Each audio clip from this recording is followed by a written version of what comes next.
Okay, thanks.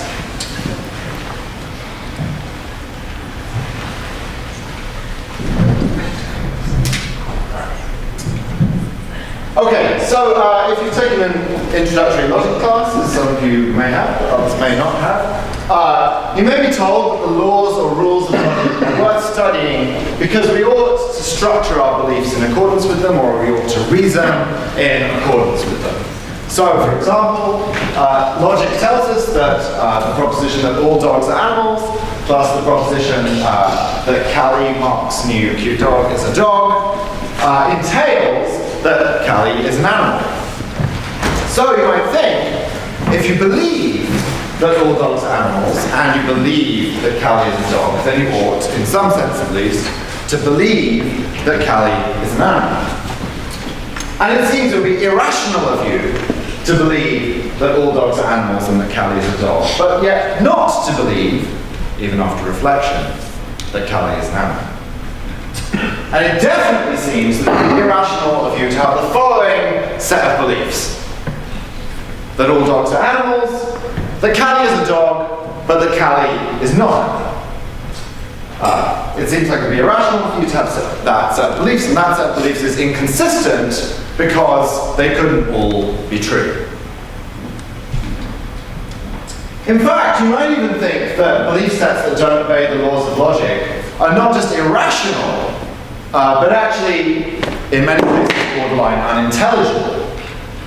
So take a really simple logical rule, which is called conjunction introduction, which tells you that P plus Q jointly entails P and Q.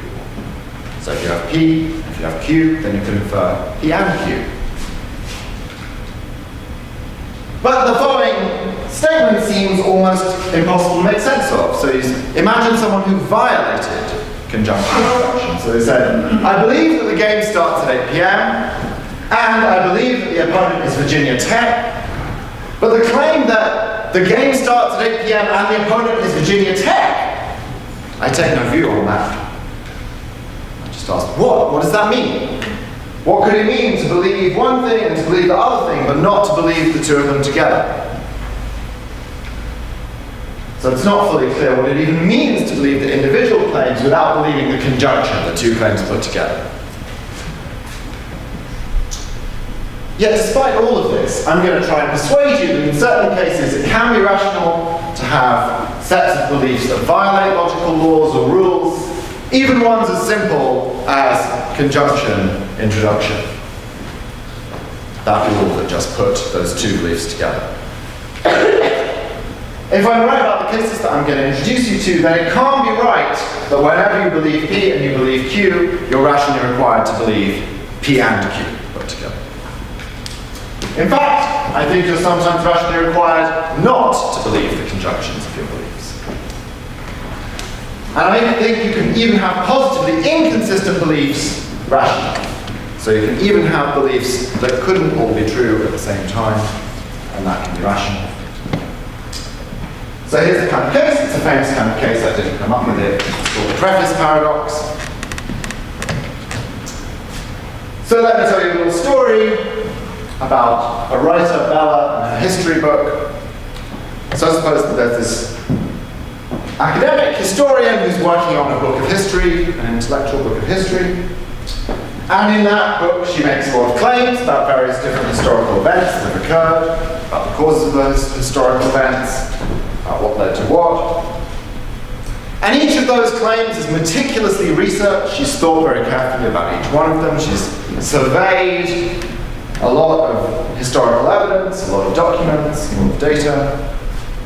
And she's drawn each of her conclusions carefully from that set of evidence. So it looks like if she's really scrupulous, all of her individual beliefs that she expresses in this book, every single claim she makes about history and about the causes of the events that she's writing about, is a rational claim for her to believe. Yet, at the same time, she writes an introduction to that book, preface.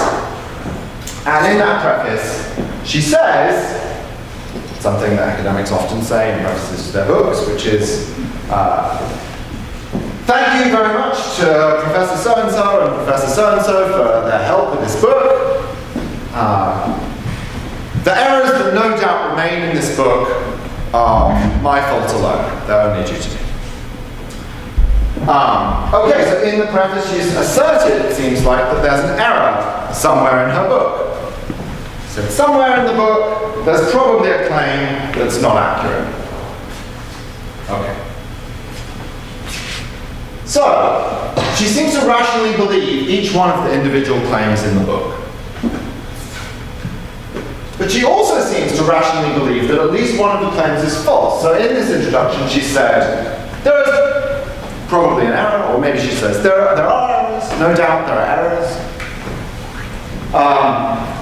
And she seems to rationally believe that. It seems to be rational for her to think that there's probably some error somewhere in the book. We'll say a little bit more about that in a moment. But this total set of beliefs is inconsistent. They can't all be true. So it can't be true that every single claim in the book, taken individually, is accurate, but also that there are errors in the book. So let's just go over that one more time. So there are a whole bunch of beliefs expressed in the book. So we're going to consider the set that includes all of those beliefs, every single belief that's expressed in the book, plus the claim that that set itself contains errors. Well, that set of beliefs, all the claims in the book, plus the claim that that set itself contains errors, couldn't all be true.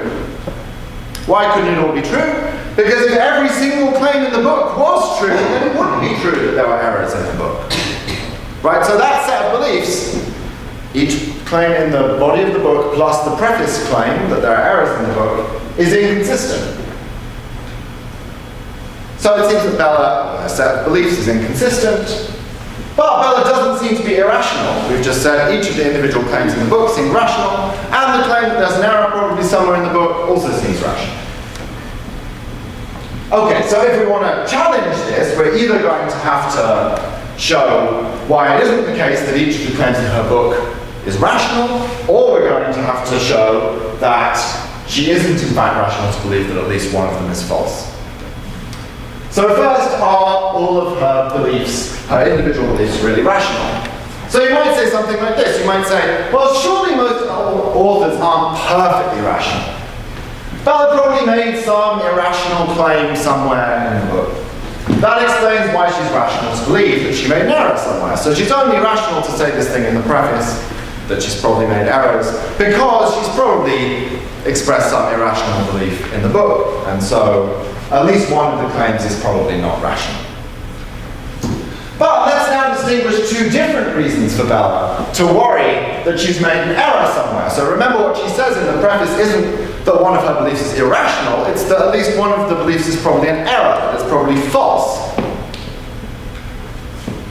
So one reason for her to worry that she's made an error somewhere might be that she thinks that at least one of the claims in the book might be irrational. She might think, yeah, I probably slipped up somewhere and said something that was irrational. But a different way for her to be worried might be that she might think, well, at least one of the claims in my book might be rational but false. It might be something that, although I'm perfectly rational to believe it, given the evidence that I have, it nevertheless unluckily turned out to be false. So because of this second reason, she should be worried that she made an error somewhere, even if it's guaranteed that each of her individual beliefs is rational. She should still be worried that one of them might be rational, the right thing to believe given the evidence, but nevertheless false. You can think of this mathematically if you like. So the risk of error aggregates. So if you take 100 claims that are all independent of each other, so that don't rely on each other, and if each of them has a probability of 0.99, then the probability of the 100 claims taken together is 0.37.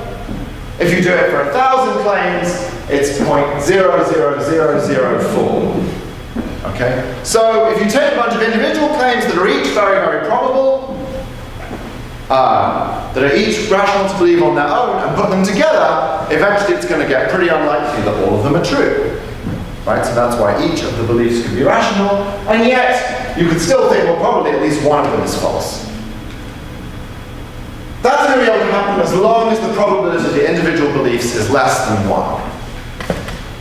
So we could say, well, it's irrational to believe anything that doesn't have probability 1, that isn't 100% certain given the evidence. But that seems to lead to a very radical kind of skepticism, because you might think, well, and I do think, almost nothing has probability 1.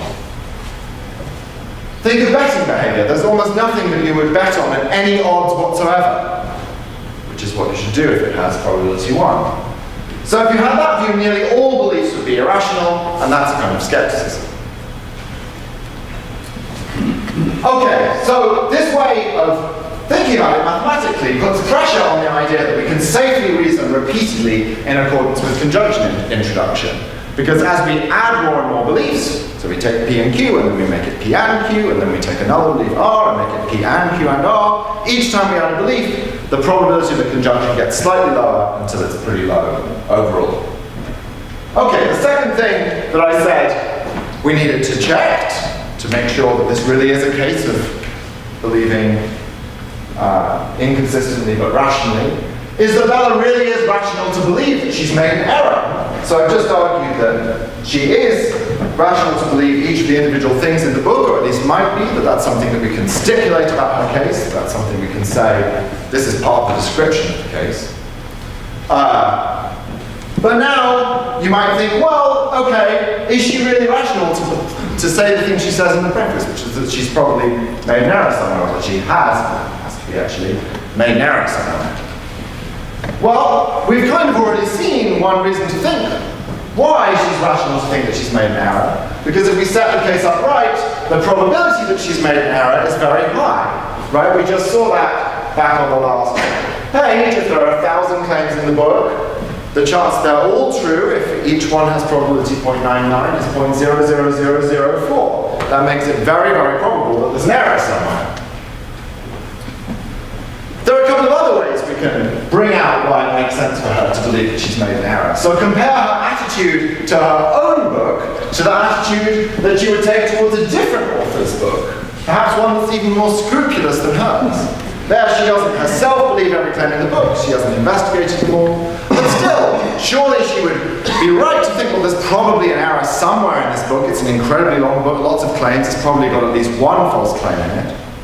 And then the thought is, well, if she's right to think that about this other person's book, why not her own book? What's so special about her own book that means she should think she hasn't made an error somewhere?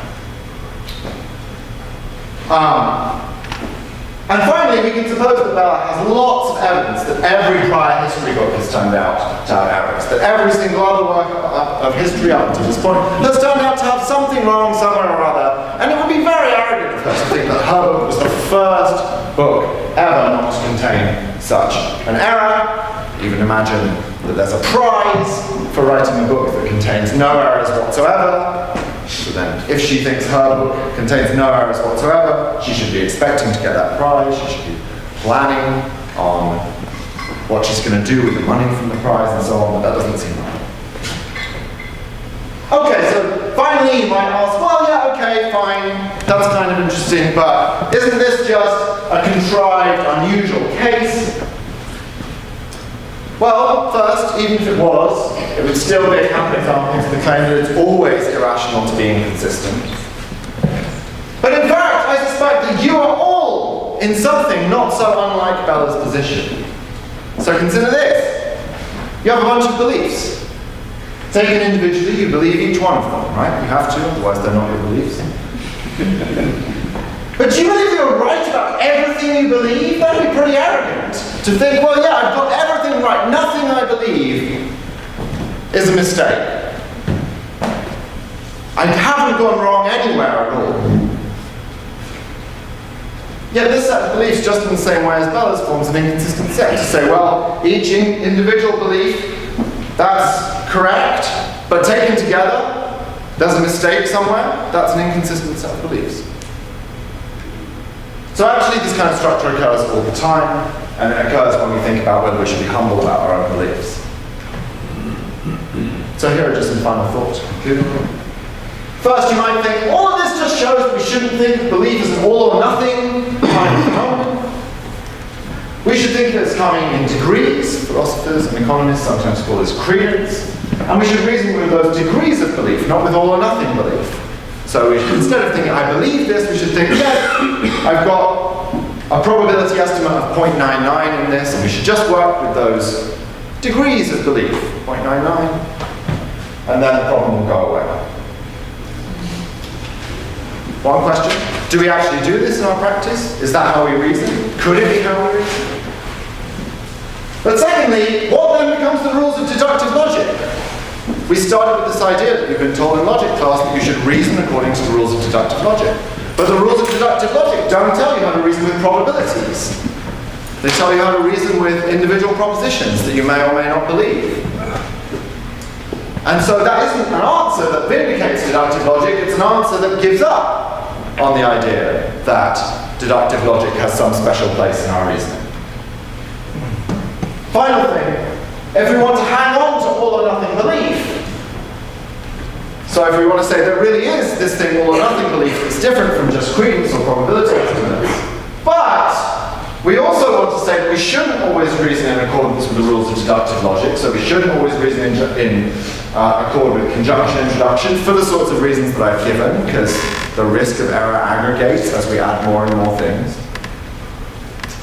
Then we're still left with our earlier question, which is what does it even mean to believe P and believe Q, but not believe P and Q? So I've said you shouldn't always form beliefs in the conjunction of your existing beliefs. You shouldn't always believe P and Q when you believe P and you believe Q.